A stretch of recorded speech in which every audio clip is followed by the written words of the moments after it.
راديو بوير اف ام. مرحبا بكم أعزائنا ومشاهدينا الكرام في حلقة جديدة وضيف جديد في برنامج طبيبك بجشكيتا الذي يبث أسبوعيا عبر أثير إذاعة بوير اف ام على الموجة الإذاعية 103.5 وذلك يوم الثلاثاء الساعة 6:30 مساء. في هذه الحلقة سوف نتحدث عن أهم الأمراض التي تصيب الأذن والأنف والحنجرة وكيفية الوقاية والعلاج منها. يسعدني أن أرحب بضيفي الكريم الدكتور نديم عثمان، أخصائي بأمراض الأذن والأنف والحنجرة وجراحتها وخريج جامعة حلب. أهلا وسهلا بك دكتور. أهلا وسهلا. شكرا لحضورك معنا اليوم. أهلا وسهلا. أعزائي المشاهدين والمستمعين، بإمكانكم الانضمام إلينا عبر الهاتف الأرضي 429 101 وعبر رسائل الواتس على رقم 0938 280 814 وأيضا عبر البث المباشر على صفحتنا في الفيسبوك بوير بريس/عربي.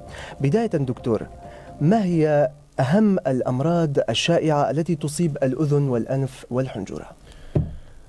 هلا مشان أهم الأمراض الشائعة يعني كأذن وكأنف وكحنجرة. نعم. هلا هي كل عضو له أمراض مستقلة فيها بحد ذاتها يعني. تمام. بس إذا بدنا نحكي بالمجمل كأمراض مرض شامل بيصيب الثلاث أعضاء سوا هو الإنتان التنفسي العلوي. نعم. أو الرشح أو القريب بالعامية يعني. نعم. هذا رائج هالمرض. رائج خاصة عند الأطفال. مثلا عند الأطفال بتصيب الأذن الوسطى، مثلا عند الكبار بتصيب الأنف بالحنجرة. نعم. ففينا نقول إنه الإنتان التنفسي العلوي هو من أشيع الأمراض. يجي عندنا بالدرجة الثانية التحسس، وإنتان التنفسي العلوي والتحسس هني أشيع الأمراض. نعم. دكتور، ما هي أهم الأعراض مرض الدوار الدهليزي؟ هلا الدوار الدهليزي منه مرض، هو عرض. هو عرض. نعم. يعني شلون لما الواحد بيقول إنه والله بطني عم يوجعني، يعني حالة هو المريض عم يشكي من عرض. نعم. العرض هو مثلا، يعني ضربت لك مثال انه مشان اسقاطا مشان المشاهدين يفهموا، الدوار الدهليزي دائما بنشوف هالحاله. الدوار الدهليزي ليس مرض. نعم. هو عرض من اعراض الاذن. هلا عندك الاذن لها ثلاث اعراض اساسيه اللي هي نقص السمع والطنين والدوار. نعم. هي من اعراض الاذن. نعم. فالدوار الدهليزي هي تسميه شامله، تسميه عامه. في كثير انواع للدوار.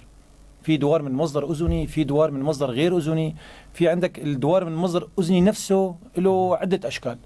يعني في من الحالات البسيطة اللي هي التهاب العصب الدهليزي ودوار اللي له علاقة بوضعية المريض لما بيتحرك بيجي الدوار. في حالات التهاب الأذن الوسطى أحيانا بيساوي دوار مو مؤكد طبعا. وأمراض الأذن الداخلية وانتهاء بداء منير وما بدنا نفصل فيها، يعني هو موضوع واسع، بس بدي أنا أوصل فكرة صغيرة إنه هو الدوار هو عرض وليس مرض. هاي أهم فكرة بالموضوع. نعم. نعم. هلا بقى أعراض مرض الدوار الدهليزي هو دوار، يعني اسمه اسم على مسمى. مريض بحس بأنه المكان عم يدور أو هو عم يدور. نعم. أحيانا بتجي بخفة رأس، أحيانا بخلل توازن، أحيانا ميلان. طبعا لا كتير أشكال. فهي أهم، فينا نقول إنه الدوار هو المريض بحس دوران، إما هو عم يدور أو الغرفة عم تدور. نعم. هذا هو الدوار كتعريف. نعم. طبعا هلا في عنا نسبة منيحة من المرضى. هلا في مريض بيجيك بحالة دوار 25% من هذول المرضى هن دوار وضعها نسبة مو قليلة. يعني في نحن مناورات للأسف يعني ما عم نشوف هذا الشيء. يعني هي مناورات بسيطة فينا نسويها بالعيادة، المريض بيرتاح عليها، هو دوار الوضع اللي له علاقة بالوضعية. بيقول لك المريض والله أنا نمت وقلبت على الطرف الثاني إجاني دوار، أو فقط أو لفيت بالسيارة أو بالشارع إجاني هذا الدوار. مرض كتير شائع له علاقة بالوضعية. نعم. ودوار الوضع هو شكل 25% من أنواع الدوارات الموجودة. طيب كيف ممكن نتعالج منه دكتور؟ هلا دوار الوضع هو علاجه فيزيائي. يعني دواء ما تأخذ دواء. يعني بحركات بسيطة بالعيادة، بعدين بحركات فيزيائية، معالجة فيزيائية للأذن بنسميها. بالبيت مثلا بيلف المريض على اليسار على اليمين، بيطلع على اليمين وفوق، على اليسار وفوق. وضعيات معينة مثلا فيه مثلا يلعب طابة أو برتقالة أو أي شغلة، كباب من إيد لإيد، فوق الركبة تحت الركبة، يعني إنه يعود دانه على التوازن أو على الحركة. وهو بمقدار ما مرض بسيط، بمقدار ما علاجه بسيط، بمقدار للأسف ما بيزعج المريض. هذا هو بشكل 25% من أنواع الدوارات الموجودة، اللي هو دوار الوضع الانتيابي السليم، هو سليم تماما وما بده أي علاج. بقى بتجي عندنا أنواع تانية للدوار. في عندك داء منير مثلا، هذا بيصيب النساء بنسبة معينة. نعم. بيترافق مع نقص سمع، بيترافق مع طنين، كمان بيجيب دوار. في عندك بعض الأمراض، في عندك بعض المرضى اللي ياخذوا أدوية بتسبب دوار. نعم. دائما تستقصي عن قصة الأدوية كمان. مثل أمراض الجهازية مثلا بتساوي عندك الدوار، مريض معه ضغط، مريض معه سكري، مريض معه مشاكل بالغدة الدرقية، هذول كلهم بيعطي دوار. دكتور، أنواع الأدوية اللي بتسبب دوار مشان المشاهدين يتجنبوها، في أسماء بعض الأدوية اللي بتسبب دوار دهليزي؟ هلا إذا بتفتح الراشيتات تبع الأدوية كلهم بيقول لك بيسوي نوع من الدوار، صداع، دوار، صداع. نعم. فبدنا نستقصي مزبوط لنعرف شو المشكلة مزبوط. تمام. نعم. بدنا نشوف بقى إذا هذا الدواء هلا في أحيانا دوار عابر ممكن الدواء يسببه ما في مشكلة، بيروح مع الدواء ما في مشكلة. نعم. بس في أحيانا هي بتسوي مشكلة حقيقية للمريض، بتسوي إعاقة اجتماعية للمريض. فهذا هو الدوار الحقيقي، بنستقصي عنه وبنعرف أسبابه. دكتور، بنلاحظ عند بعض المرضى في حالات أعراض اصفرار وإقياء، هذا تابع لأي نوع من الدوار؟ هلا هو الدوار بيكون عن طريق العصب الدهليزي اللي هو العصب السامن بالأذن. هلا هو هذا لون الشحوب والإقياء والتعرق البارد اللي بيصيب المريض ما بيكون بالعصب الدهليزي، بيكون من العصب المبهم اللي هو العصب العاشر. اللي هدول نواتهم بقى بالدماغ بيكون كتير قريبين على بعض، فلما بيتحفز هذا العصب الدهليزي بيحفز معه عصب المبهم اللي هو بيسوي هالمشاكل. شوف المريض عم يراجع معته بتقلب، هاي كلها أعراض مبهمية بنسميها.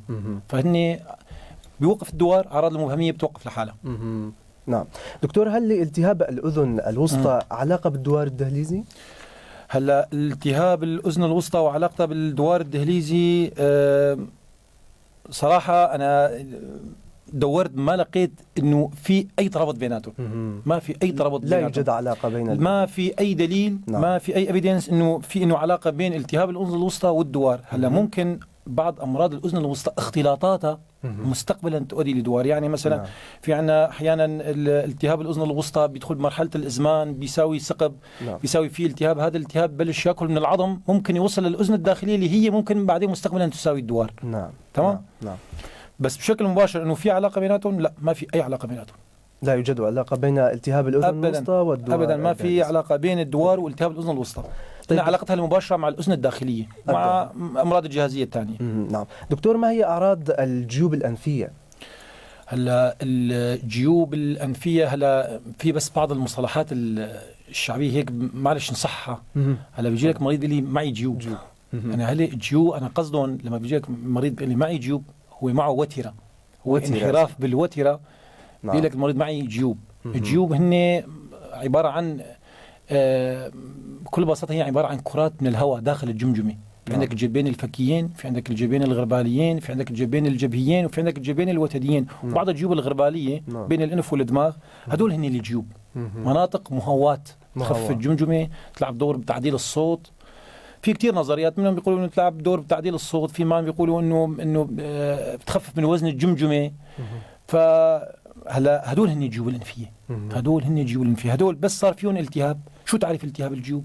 هو أي إنتان تنفسي علوي استمر أكثر من 10 أيام. هلا كلياتنا بنعرف الرشح القريب 3 أيام 5 أيام أسبوع بيطول بعدين بيطيب، بس طول أكثر من 10 أيام وصارت بعض الأعراض معه مثل انسداد التنفس، مثل الصداع، مثل الاحتقان بالوش، بحس المريض إنه راسه ثقيل، راسي ثقيل، بميل لتحت، بحس إنه راسي ثقيل. في سيلان إما من الأنف أو سيلان البلعوم. طبعا سيلان بيكون لونه أصفر أو على خضار، يعني سيلان بيكون قيحي مأنتن. هدول هن أعراض الجيوب. أحيانا بيجي المريض بيقول لك ولا في عندي حتى نقص بحاسة الشم. هذا هو. إذن التهاب الجيوب هو أي إنتان تنفسي علوي بيستمر أكثر من 10 أيام، بيترافق مع 2 من هدول الأعراض اللي حكينا عنهم، إن هن الصداع، انسداد الأنف أو السيلان أو نقص بحاسة الشم. دكتور، كيف نميز بين التهاب الجيوب ومرض التحسس الأنفي؟ هلا حكينا التهاب الجيوب إنه هو عبارة عن بلش بإنتان. بإنتان. هلا التحسس أعراضه بتكون واضحة. التحسس بيجي المريض بيقول لك في عندي سيلان، بيكون لونه مائي، بيجي مع عطاس، حكي أنفية، أحيانا بيترافق مع دماع، هو على الأغلب بيجي مع في أرضية تأتبية أو تحسسية للمريض مع مشاكل أكزيما أو مشاكل ربو. هاي هي أعراض التحسس الأنفي بشكل عام. إمتى بنلجأ بالعملية الجراحية للجيوب دكتور؟ في احتمال نستعمل الأدوية للجيوب ولا للوترة قصدك؟ للوترة. أنت كمان نعم أنا كمان قصدك للوترة يعني. نعم. للوترة الأنفية. هلا بنرجع للعمل الجراحي للوترة، الانحراف الوترة. إذا في عنا، بأكد على هالملاحظة، إذا في عنا انسداد تنفس ثابت. هاي معلومة كتير مهمة. يعني أحيانا كتير مرضى بيشكوا في عندي انسداد أنف، ممكن يكون مثل ما قلنا هلا، ممكن يكون تحسس، ممكن يكون احتقان، ممكن هلا في بعض المرضى بيجونا انه عم يستخدموا القطرات مضادات الاحتقان فتره اكثر من 5 ايام. نعم. بلك انفي مسكر، لانه بلش يعطي نتائج عكسيه اللي هي التهاب الانف الدوائي. صح. تمام. فهذا بحد ذاته بيساوي انسداد تنفس. بدنا نميز اول شيء، لازم هو يكون في انحراف نوعا ما واضح. هلا هي كمان شغله نسبيه، في بعض المرضى بيجوا عندهم انحرافات قويه بيقول لك والله دكتور نفسي منيح، بعض المرضى عندهم انحراف بسيط بيقول لك والله دكتور اختنقت. امتى نلجأ للعمليه؟ لما بيكون في عندي انسداد تنفس ثابت لا بيتحسن على البخاخات الاستيروئيديه لمده 15 يوم.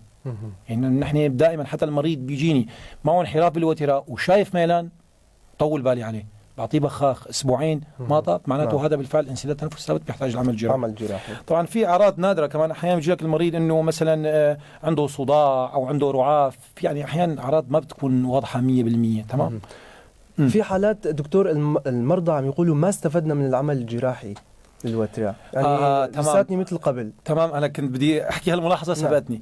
هلا بدنا نتاكد اول شيء من بالفحص. هلا انسداد تنفس مثل ما قلت لازم يكون ثابت، بس ثابت نتاكد هو انه الانحراف هو السبب. هلا في مشكله احيانا كمان ما بننتبه عليها، هي صمامات الانف. صمامات في عندنا صمامين الانف، هو صمام الانف الخارجي والداخلي، هدول مسؤولين عن تهويه الانف، لازم نتاكد منهم. اغلب المرضى اللي ما بيستفيدوا من عمليه انحراف الوتيره هن على الاغلب عندهم مشكله بالصمامات، او عندهم مشكله بالاساس تحسس او احتقان بالانف لم يعالج بشكل مضبوط. فينا نعالجها؟ هلا هو المعالجه لازم تكون قبل العمليه نتاكد انه هذا المرض يعالج ولا لا، هذا انسداد تنفس يعالج ولا لا. اذا ما تعالج فاناته في عندنا عمل جراحي. بقى هون انا بدي ميز هل هو عمل جراحي على الانحراف والصمامات ولا بس على الانحراف. طبعا هدول الصمامات كمان فينا نتاكد من سلامتهم عن طريق مناورات معينه، يعني بنتبع بالعياده ببين معنا ان هن من الصمامات ولا من الانحراف. نعم دكتور، لو امكنك التحدث عن التهاب اللوزتين، خصوصا نحن هلا بفصل الشتاء مرض بيكثر منه، هل لعامل البرد تأثير في ذلك؟ هلا في مقولة لبروفيسور مصري بلهجتون، ففي واحد عم يسأله انه استاذ انه المي الباردة ولا المي السخنة ولا البرد ولا الصيف له علاقة بالتهاب اللوز؟ فجاوبه قال زورك على ما تعوده. نعم. يعني كيف ما عودت بالعمق لوزاتك بالفعل هيك بتعودوا. شو بعض الناس بتشرب مي باردة وما بيأثر، في بعض الناس سبحان الله من مرة واحدة بتصير معهم هيك بالفعل. فهلا هو عامل البرد عامل مسؤول، يعني عامل مسؤول بما انه الفيروسات بتكتر بالشتاء، فهن العامل الفيروسي اللي بالشتاء بيأثر على موضوع اللوزات. نعم. تمام. بس بقية العوامل الإنتانية فصل الشتاء ما له علاقة. فصل بيجينا مرضى بنشيل اللوزات في عندهم انتانات متكررة بفصل الصيف، بس الانتانات الفيروسية اللي بتصيب اللوزات هي اللي بتكتر بفصل الشتاء، فهون العلاقة بتجي. علاقة البرد مع اللوزات من هون بتجي. نعم. هل ما هي طريقة العلاج من التهاب اللوزات دكتور؟ جراحية مباشرة أم هناك هلا ما في شيء اسمه جراحي فورا. كل العمليات الجراحية بكل الاختصاصات دائما تبع العلاج المحافظ والعلاج الدوائي. نعم. فقدنا الأمل من هذا الموضوع، بقى بنتبع الإجراءات الثانية ونتأكد إنه في استطباب تام لاستئصال اللوزات. إذا في استطباب تام نستأصل. تمام. هلا العلاجات، هلا في شغله كمان انه دائما ابر شغله ما بالابر ما بتفيد، شغله لا ما انه بتفيد، يعني كانك عم تجي عم تقتل النمله بمدفع. نعم. يعني نطلب فيها خطوات معينه للعلاج، في علم بالموضوع، يعني بنبلش بصادات خفيفه اللي هي البنسلين، ما استجاب المريض بنحول على الماكروليدات السيفالوسبورينات، ما استجاب المريض في سادات واسعه الطيف، بعدين إذا وصل لمرحلة القيح ممكن نضيف موضوع الإبر أو الصادات واسعة الطيف اللي هي الإبر. هلا في شغلة كمان صغيرة هون، بنركز على العلاج الموضعي. هذا كثير مهم. لكن هلا في بعض الغراغر موجوده بالسوق مثل الزاك او البوفيدون، في هلا العقبر نازل جديد. نعم. هذا كثير بيفيد موضوع اللوزات، احسن من الابر. احسن من الابر، مثل ما قلت لك اذا ما في قيح يعني بنعطي دواء بنركز على موضوع العلاج الموضعي. نعم. العلاج الموضعي بيفيد المريض اكثر من موضوع الحبوب. نعم. خاصة أنا عندي التهاب، أغلب التهاب اللوزات مو ضروري يكون مصدر قيح، ممكن يكون مصدر تخريش، ممكن من المعدة، ممكن يكون من التحسس، ممكن من الدخان. فالعلاج الموضعي أنا هون بيطيب لي كثير حالات، ومو دائما جراحة، ما في اسمه دائما جراحة. تمام. الخطوة الثانية بقى إذا صار إنه استطباب للجراحة بنشيل اللي هن في عندنا اصطبابات مطلقة وفي عندنا اصطبابات نسبية. هلا الاصطبابات المطلقة لازم تشيل فيها اللوزات. هن عندنا إذا إجالك مريض عنده ضخامة لوزة أحادية الجانب، يعني تشوف اللوزات لوزة صغيرة لوزة كبيرة، هون بتشك ممكن لا سمح الله يكون في خباثة، ممكن فهون فورا بتشيل. نعم. استطباب مطلق بتشيل مباشرة. طفل صار معه اختلاج حرور نتيجة التهاب اللوزات، هذا كمان استطباب مطلق. نعم. المريض عم يصير معه انقطاع بالتنفس أثناء النوم نتيجة اللوزات الضخامية الموجودة عنده. التهاب اللوزات في حالة بنسميها التهاب اللوزات النسفي، المريض عم ينزف من اللوزات، هذا كمان بدك تشيلهم لك. نعم.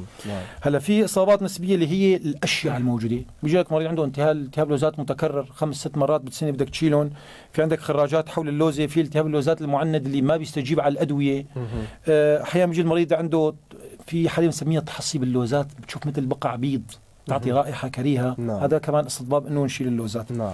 واحيانا بيجي المريض باعراض مثل عسر بلع، او هذا كمان من الاصابات النسبيه اللي بنشيلهم. نعم. دكتور، هل استئصال اللوزتين مثل ما هو معروف انه بيؤدي الى نقص مناعه الجسم ضد الامراض؟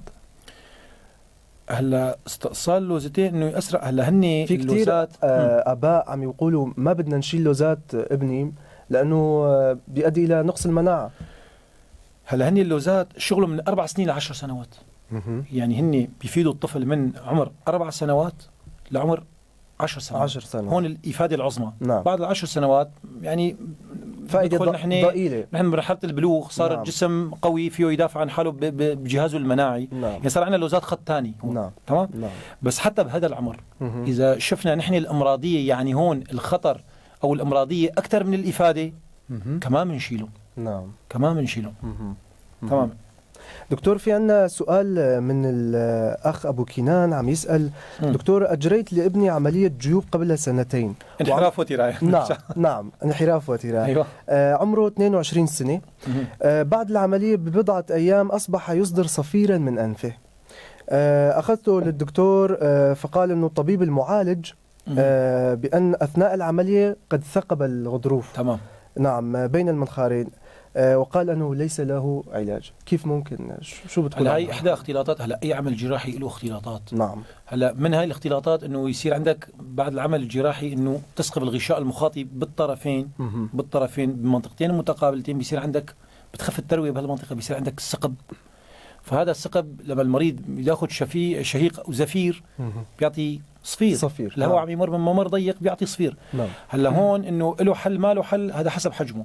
هلا بالثقوب الصغيرة يرمم. نعم. بالثقوب الكبيرة مثلا 1.5 سم 2 كمان. هلا في شيء اسمه زرار بالسوق بنحطهم. هلا دول كمان لهم مشاكلهم. نعم. يعني بيجمعوا قشور، بيجمعوا احيانا رائحه كريهه، المريض مضطر يحط مراهم، غسولات مثلا جليسيرين، هالامور. نعم. لما تشكل هالقشور. نعم. بس بالثقوب الواسعه ما فيني اقول لك انه ما في حل. النتائج ضئيله. يعني. نعم. يعني تعطي المريض نسبه معينه اذا كان فوق 1.5 او 2 سم. بتنصحه يراجعك دكتور؟ هلا حسب يعني بدنا نشوف مساحة الثقب قديش. نعم. إنه يعالج ولا لا. يعني الأمر مرتبط بمساحة الثقب. تماما. نعم. دكتور، كيف فينا نميز بين الالتهاب الجرثومي والالتهاب الفيروسي؟ هلا الالتهاب الفيروسي والجرثومي باختصاصنا طبعا بدنا نحكي. نعم. هلا اغلب نحن الانتانات اللي بتيجي عنا هي بتكون فيروسيه، يعني 90% منها فيروسيه. معظمها 90% فيروسيه. تماما. نعم. ومع ذلك نعطي صادات، ومع انه الصادات ما لها اي تاثير على موضوع الفيروسات. فال 90% بيكون فيروسي و10% بيكون جرثومي. هلا اعراض الفيروس بتكون اخف. يعني بيجيني المريض على سبيل المثال انه صار عندي التهاب فيروسي بالانف، المريض بيجي لي سيلان، سعال خفيف، احمرار بالعين، حرارة بتكون خفيفة. الجرثومي بيكون أقوى، في عندي صديد، في عندي قيح، في عندي حالة عامة سيئة، في عندي طفح جلدي خاصة عند الأطفال. فهدول يعني الفروق الأساسية بين الفيروسي والجرثومي باختصاصنا طبعا عم نحكي. دكتور في عندنا كمان الأخت فريال عم تسأل دكتور أنا معي مرض بالإذن ما خليت دكتور وما رحت عليه عم توجع كتير حتى بحالات عم يصيبني غيبوبة، شو حالتها دكتور؟ مرض بالأذن؟ نعم. ما فهمت السؤال يعني. أنا معي مرض من الأذنة بالإذن ما خليت دكتور ما رحت عليه عم توجع كتير حتى عم اخذ ابر ديكلون بس ما عم ارتاح. يعني ما عم تستجيب، يعني مرضى ما عم يستجيب على المسكنات. تمام. شو بتنصحها دكتور؟ هلا بشكل عام نحن ما في مرض اذني بيؤدي الى اغماء. يعني مثل ما قلت لك اعراض الاذن اكثر شيء بيجونا المرضى دوار، بيجي طنين، دوار، نقص سمع، هدول اشياء الامراض اللي متعلقه. هلا بيجوز المريض ما فيه يعطي الوصف مزبوط، والله غميت ما حسيت بحالي. هلا الاغماء يعني غياب عن الوعي. نعم. المريض نايم ما عم تحس بشيء. نعم. ما بعرف اذا هي قصدها هيك ولا لا. ما اذا هو غياب وعي ما بدي بس اوصل للفكره. اذا هي غياب وعي على الاغلب ما له علاقه باختصاص الاذنيه، يفضل تراجع طبيب العصبيه. اذا ما له غياب وعي تام ممكن يكون سبب اذني. نعم. بس شو المرض الاذني اللي ما واضح لنا. دكتور هلا رح نجاوب عن بعض الاسئله العامه مثل ما هي اهم اسباب الطرش وهل لعامل الوراثه دور في ذلك؟ الطرش هل هو نقص السمع نحن؟ نعم نقص السمع. بالفعل نقص السمع انه علاقته بالوراثه في له علاقه. هلا بدنا نصنفهم. هلا في عندك اسباب خلقيه. نعم. اسباب خلقيه يعني ما وراثيه بحته، يعني خلقيه، يعني المريض الطفل بطن امه تمام. ممكن بعض الامراض مثل الحصبه الالمانيه مثلا، الزهري، انخفاض الوزن عند الولاده، نقص الاكسجه، ادويه الحمل، اليرقان، هدول كلهم ممكن يساوي نقص سمع والطفل بطن امه. نعم. والطفل بطن امه او عند الولاده او ما حول الولاده. نعم. تمام. هل هاي كمان بيدرجوها ضمن الامراض الوراثيه. وراثي يعني انه بيقولوا انه الطفل من لما جاي من بطن امه هيك لو ما وراثي بحت. ما انه وراثي بحت. في اسباب يعني. تمام. هلا في عندنا اسباب مكتسبه، طفل من صغره بتصير معه هيك، انه مثل الصحايا، كمان الحصبه، النكاف. تمام.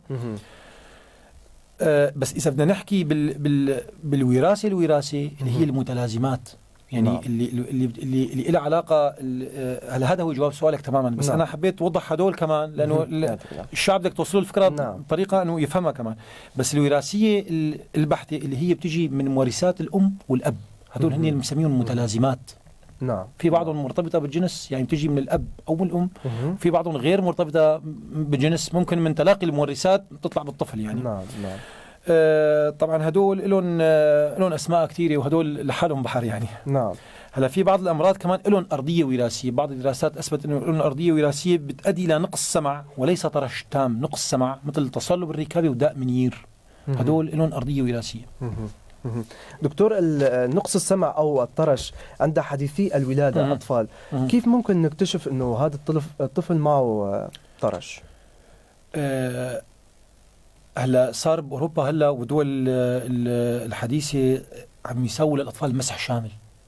يعني الطفل بيولد صار عندهم البروتوكول عن طريق اجهزه. ايه في عندنا جهاز نحن بنسميه جهاز البث الصوتي الاذني، اختبار هو. تمام. هو عباره عن جهاز بيعطي امواج الاذن وبيقيس الصدى تبعها.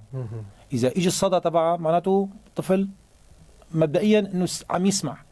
اذا ما في معناته هذا الطفل ما عم يسمع. هو بمقدار ما اختبار بسيط، بس للاسف مو موجود عندنا. يعني مثل هلا بيسووا عندهم حتى مسح شامل للدرق. صار عندهم ضمن البروتوكولات انه اي طفل يولد بيتساوى عنده بس صوتي اذني. نعم. يعني من ولادهم بيشخص. تمام. ف جواب سؤالك كان انه نقص سمعه كيف ممكن نكتشف نقص السمع عند الاطفال؟ تمام. هذا عند حديثي الولاده. نعم. تمام. هذا حكينا عند حديثي الولاده. نعم. هلا كله بالفحص. هلا بدنا من صغر بدنا نبلش انه نشوف شو هي الادويه اللي عم تاخذها الام. نسأل هذا الموضوع، هذا أهم سؤال. نعم. الأدوية. تمام. لأنه في كثير أدوية بتؤدي إلى إنه يصير نقص سمع عند الطفل. هلا بالفحص كمان نفحص الأذن الخارجي، ممكن يكون عندي سبب بسيط، ممكن يكون عندي سدادة صملاخية عم تساوي نقص سمع عند الطفل. هلا ممكن يكون عندي في تشوهات، غياب الصوان أو غياب مجرى السمع، إنه مجرى السمع ما فتح، بنسميه رتق المجرى نحن. ممكن تكون عندي مشكلة بالأذن الوسطى نتيجة الناميات عم يساوي نقص سمع للطفل. هلا بمراحل متقدمة، هلا في اختبارات مراحل متقدمة بنساويها ما عدا بس الصوت الأذني اللي حكيت لك عنه. فينا نساوي تخطيط بالملاحظة السلوكية، يعني بنحط مجموعة أضوية أو ألعاب غرفة مغلقة ونشوف ردة فعل الطفل، نشوف إذا عم يسمع ولا لا.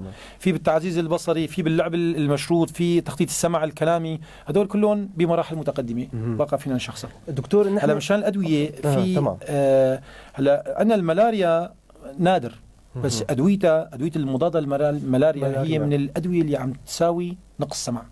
تمام. هلا الدارج عنا إنه الأدوية الدارجة هي المدرات والأمينوغليكوزيدات، هدول بندير بالنا منهم، هدول بيساوي نقص سمع عند الوليد. نعم. تمام. حتى مو عند الوليد، حتى عند الكهل الاستخدام المزمن للمدرات وللأمينوغليكوزيدات ممكن يساوي نقص سمع. نعم.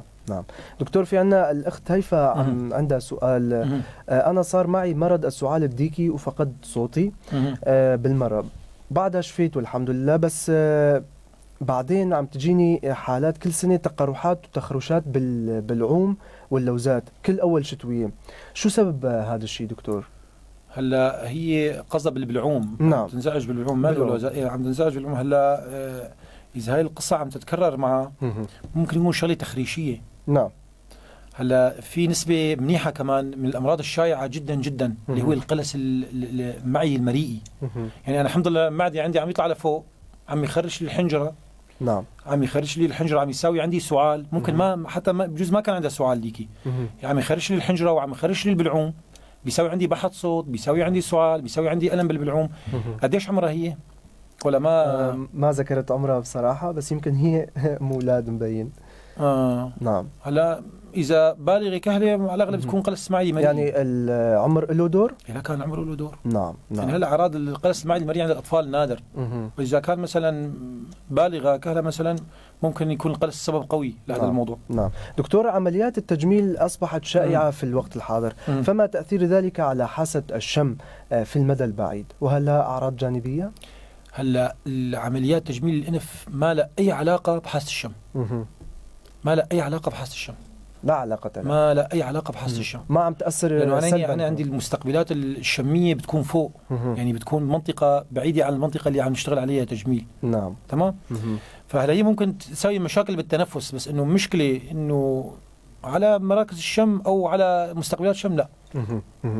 دكتور كمان في عنا سؤال عم بيقول أنا عندي تحسس ربيعي وعم تجيني نوبات من التعطيس، شو بتنصح دكتور؟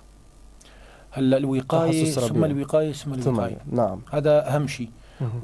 فينا نعطي هلا التحسس كمان له مستويات، له 4-5 مستويات للعلاج. بنبلش معه مضادات الهستامين، جيل ثاني هلا نزل فيها تستخدم مضاد هستامين جيل ثاني كخطوة أولى. ما استجابت فينا نضيف بخاخات أنفية، ما استجاب فينا نضيف كورتيزون، ما استجاب في أدوية كابحة للمناعة. تمام. بقى حسب المستوى اللي عندها. هلا بس مبدئيا فيها تاخذ مثلا مضاد هستاميني جيل ثاني مثل الاريوس الكلاريتين. نعم. بتبلش فيه. نعم. دكتور، طنين الأذن ما هي أسبابه؟ هل له علاقة بالعمر؟ طبعا أكيد له علاقة بالعمر. نعم. العمر يلعب دور. هلا أكيد له علاقة بالعمر. هلا الطنين كمان له أسباب كثير. الطنين طنين الأذن كمان عرض، يعني كمان نركز على طنين الأذن هو عرض وليس مرض. هلا الأذن كمان مثل أي عضو بالجسم، مثل الركبة، مثل القلب، مثل العين، بيتعب. نعم. فالأذن كمان مع التقدم بالعمر بيتعب، فممكن يعطي عرض اللي هو الطنين. مشان هيك عم نقول إنه له علاقة بالعمر فعلا، لأنه خاصة عم يبين عند كبار السن.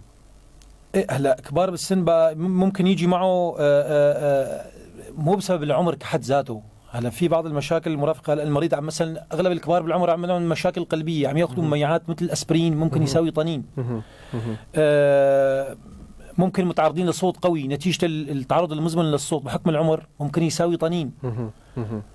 فهي كمان ممكن المريض معه ضغط يساوي عنده طنين. ممكن المريض معه فقر دم، ممكن معه سكري، ممكن معه مشاكل بالغده الدرقيه. هل هي كل الامراض كلها كمان بتظهر مع العمر. نعم، مع العمر. مع العمر فبتؤدي لطنين. كيف ممكن نتخلص منه دكتور؟ والله للاسف موضوع الطنين 70% من الطنين لا يعالج. لا يعالج. نسبة منيحة. نعم. لا نعم. يعالج. نعم. يعني بس هلا هو لا يعالج لأنه لسه ما بنعرف شو هي الأسباب. يعني لسه العلم مو واصل له. تمام. ففينا نقول 70% من الطنين هو مجهول السبب، لا يعالج، معالج بشكل عرضي.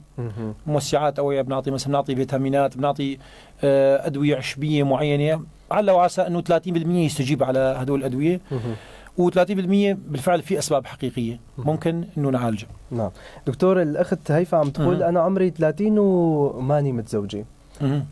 حكينا عن تخرشات البلعوم، قلت العمر له دور بالموضوع. هي عمرها 30 سنة وليست متزوجة. ايه، ممكن يكون القلس سبب قوي عندها لهي المشكلة. نعم. خاصة إذا في مشاكل بالمعدة. نعم. هلا مو ضروري يكون في مشاكل، لأنه بيقولوا لك إنه 50% من مرضى القلس ليس لهم أعراض هضمية. نعم. بس نعم. بشوف إذا موضوع المعدة يعني بدها فحص إجباري. نعم. دكتور، ما هي أسباب حدوث الرعاف الأنفي أو النزف الأنفي، وخاصة عند الأطفال أثناء النوم؟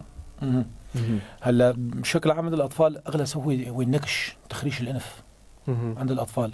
ممكن الانتانات، الأولاد معرضين بشكل أساسي الانتانات الفيروسية، ممكن يجوا لك برعاف. ممكن تغيير الجو، بيلعبوا برا بيجوا كذا، تغيير الجو لحاله هذا من سبب من أسباب الرعاف. هذا عند الأطفال. يعني وهلا مشاكل الرعاف بشكل عام تغييرات الجو، انحرافات الوتيرة، في أورام نازفة كالورم الوعاء اللي في هدول عند الشبان البالغين بيجيب رعاف. ممكن يكون ارتفاع ضغط، هذا نادر عند الأطفال.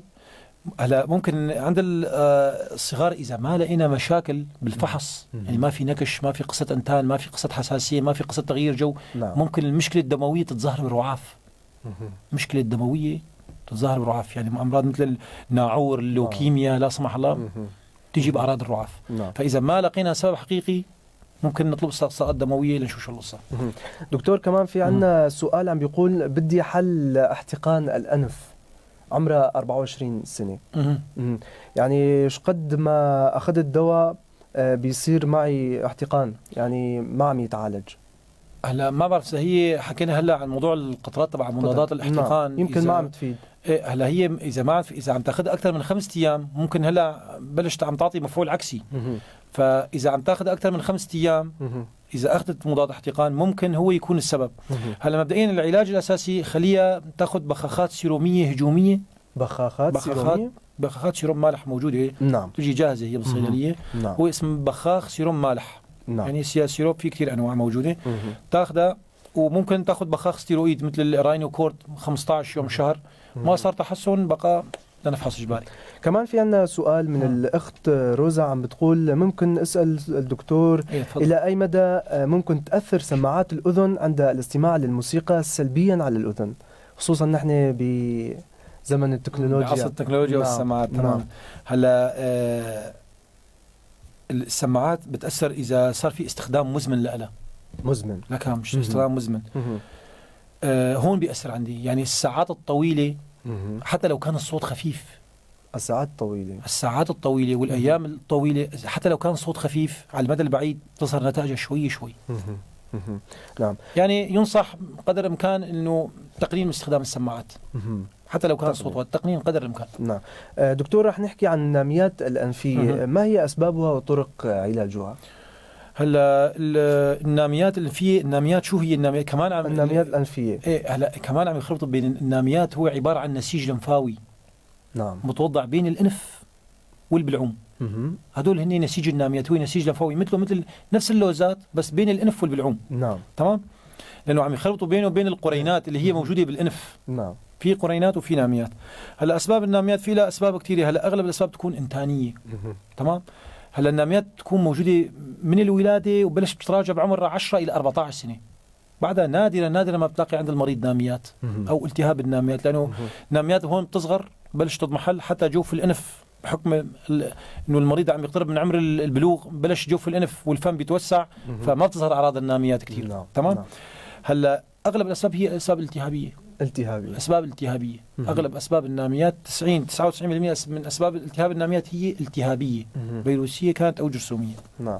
نعم دكتور، أحيانا بنلجأ للعمل الجراحي للناميات؟ ايه هلا نحن بنعالج اول شيء، بنعالجها مثلا بمضادات احتقان، ممكن استروئيدات موضعيه، صادات حيويه ممكن نضيف مقشعات، وبنراقب المريض اذا ما صار تحسن. هلا هي الناميات اعراضها بتكون واضحه، يعني حتى احيانا انا ما بلجأ بطلب صوره، بيجيني المريض بيجيني الطفل تنفس فموي الام والولد عم يشخر بالليل، ممكن ترافق مع اعراض اذنيه. اعراض الناميات بتكون واضحه. هلا نحن بنأكد هذا الموضوع عن طريق الصوره الشعاعيه، بيبين معنا انسداد بنسبه معينه 50 او 75% من نسيج الناميات.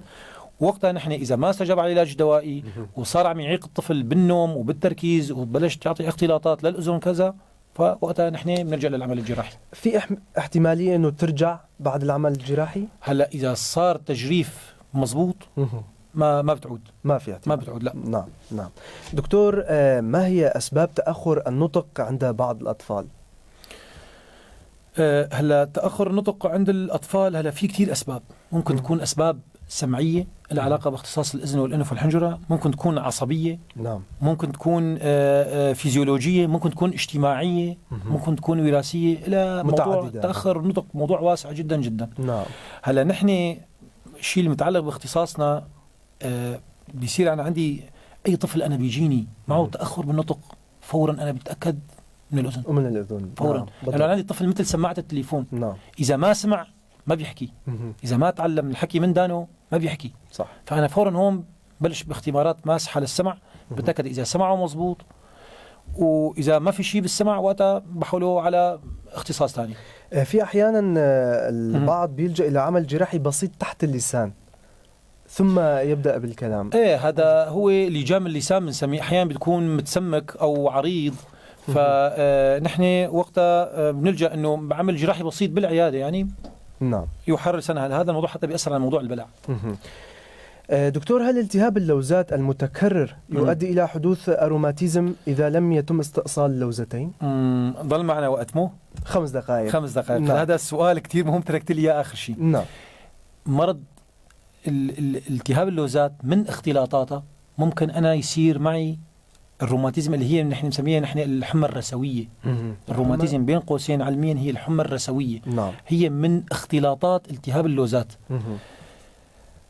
هلا هي من اختلاطات جراثيم تصيب اللوزات اللي هي العقديات. نعم. الحالة للدم. نعم. هلا هي ممكن تساوي روماتيزم، في احتمالية، في احتمال تساوي روماتيزم، بس هي الفكرة شو، حتى المريض لو شال هدول اللوزات ما بيخف خطر انه يصيب مع المريض روماتيزم. دائما بنوضح هاي الفكرة، ما بيخف خطر. يعني شو بدي لك، هلا اذا المريض صار معه انتان ممكن يصير معه التهاب دماغ كاختلاط. نعم. تمام. نعم. كاختلاط انا ما فيني امنع هذا الشيء. نعم. طفله ومناعته ونصيبه. تمام. نعم. فبأكد على هذا الموضوع. حتى تحليل الASLO اللي هو من ضمن التحاليل اللي ممكن تنطلب بالحمى الرسوية ما له أي أساس علمي. ما تطلبوا تحليل الASLO، ما له أي علاقة موضوع التهاب اللوزات. نحن حكينا موضوع اللوزات، إذا في اصطبابات بنشيلهم، وشيلتون أو حتى أنه يضلوا ما لهم أي علاقة بالروماتيزم. بنأكد على هذا الموضوع، ما له أي علاقة بالروماتيزم. نعم. دكتور، في بعض الأحيان نسمع أن أحدا أصيب بالجريب ومات، فهل فعلا يوجد نوع من الجريب يؤدي إلى الوفاة؟ هلا في عندنا انتانات فيروسية، بتسمع حمى الفيروسات اللي بتنشرت مثلا بآسيا الشرقية، مثلا أنواع موجودة ممكن تسبب الموت. تمام. نعم. ممكن تسبب الموت. نعم. بس أغلب الفيروسات بتكون عرضية والمريض بيطيب، إلا إذا عطت اختلاطات قاتلة مثل التهاب الدماغ، لا سمح الله التهاب السحايا، وقتها أنه احتمال بتكون مميتة. نعم. نعم. في عنا سؤال كمان من الأخ هابون عم يسأل، ساويت عملية قرينات وهلأ رجعت قرينات مرة تانية بعد 5 سنين من العملية، وفي بأنفي ثقب، هل للثقب تأثير على ذلك؟ انه رجعوا القرينات؟ لا، هلا الثقب هو بنرجع بنحكي فيه اذا صار ثقب بالوتيره، يعني هو من اختلاطات عمليه انحراف الوتيره، ما له اي علاقه بالقرينات. لا. القرينات اذا بترجع معناته هلا هو حسب العمل الجراحي اللي متساوي له، بس اغلب مرضى اذا هو مريض تحسس ورجع القرينات ممكن تحسس هو يكون السبب. نعم. نعم. نعم. دكتور، احيانا نسمع بان الشخص ما اصيب بتصلب لويحي بعد اصابته بالتهاب اللوزات والجريب، هل هذا صحيح؟